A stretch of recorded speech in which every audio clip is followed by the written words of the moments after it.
Hindi po kami nakapagpalagay ng pamatay damo, pero na-spray natin ng pambuto, ano. Pero naglagay tayo rito ng activator. Yung activator, mga kabukid, para po yun sa mabilis mabulok yung ginikan. And then yung mga ibang buto dyan na hindi pa biyak, bubulokin na rin po ni activator yon. Kaya ganyan po, no, madalang. Hindi man namin to na nalagyan ng pre-emergent herbicide tsaka post herbicide, no, pero madalang yung damo. Nakakatuwa. Nakarampon ko rito, namumula po ito dahon.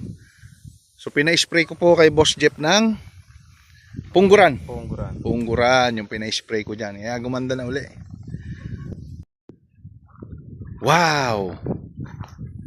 So this is my fifth visit, no? Variety 622, bagong binhi po ito. Ganda ng bulas. Yan po si Boss Jeff ang naghihintay dito. Boss Jeff, ilan days na pa? 52. July 8 natin tinanim, ano? Ngayon po ay September 3. So 52 days. Hindi po kami nakapagpalagay ng pamatay damo, pero na-spray natin ng pambuto, ano. Pero naglagay tayo rito ng activator. Yung activator, mga kabukid, para po yun sa mabilis mabulok yung ginikan. And then yung mga ibang buto dyan na hindi pa biyak, bubulokin na rin po ni activator yon. Kaya ganyan po, no, madalang. Hindi man namin to na nalagyan ng pre-emergent herbicide tsaka post herbicide, no, pero madalang yung damo. Nakakatuwa. Nakarampon ko rito, namumula po ito dahon. So pina-spray ko po kay Boss Jeff ng pungguran yung pina-spray ko dyan. Kaya gumanda na uli. Okay. So mga kabukid, kasi pag ganito nag-uulan, alagaan nyo po sa fungicide yung inyong palay, ano, yung inyong bukid. Huwag nyo pong pabayaan, o lagi po kayo mag-spray ng fungicide. Iwas fungus po yon at bakterya. So maganda gamitin yung pungguran. Shoutout nga pala kay Kuya Jonathan Valdez, si Restong. Shoutout po sa iyo. Kuya Jonathan, get well soon, no? Yan. Napakaganda na. Yan naman, mga kabukid. Yung puno ng palay. Ito po ay nasa paglilihi na po ito. Pagbubuntis na. So, 2 linggo pa, sasapaw na po ito.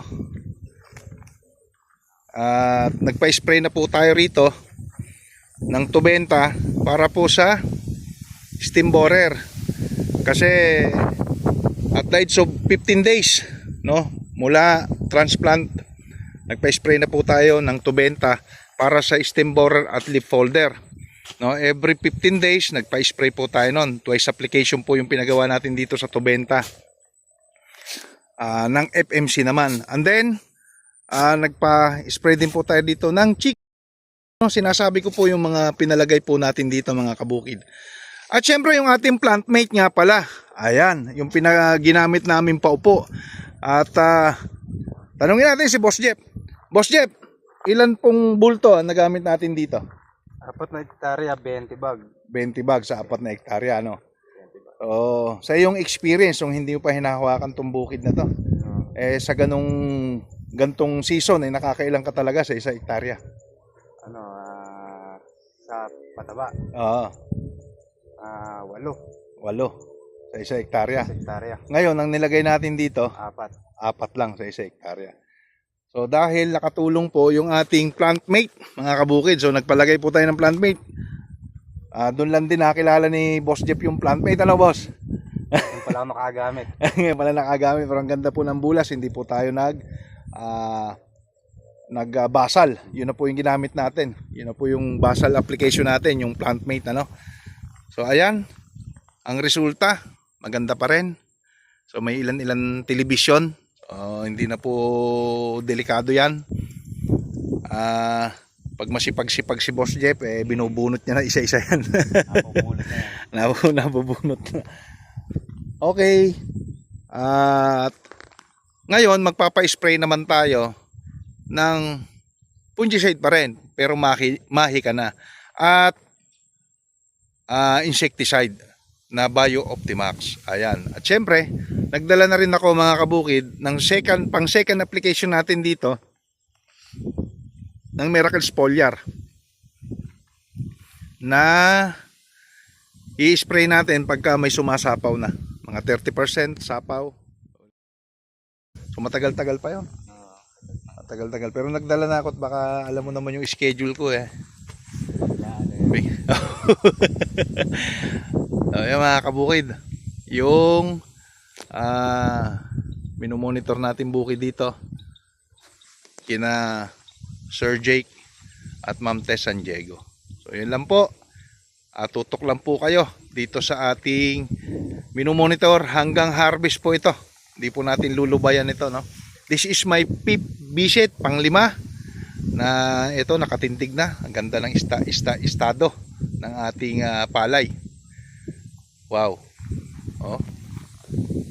So ito pong palay na to ay bugbog na bugbog sa ulan. Kaulan.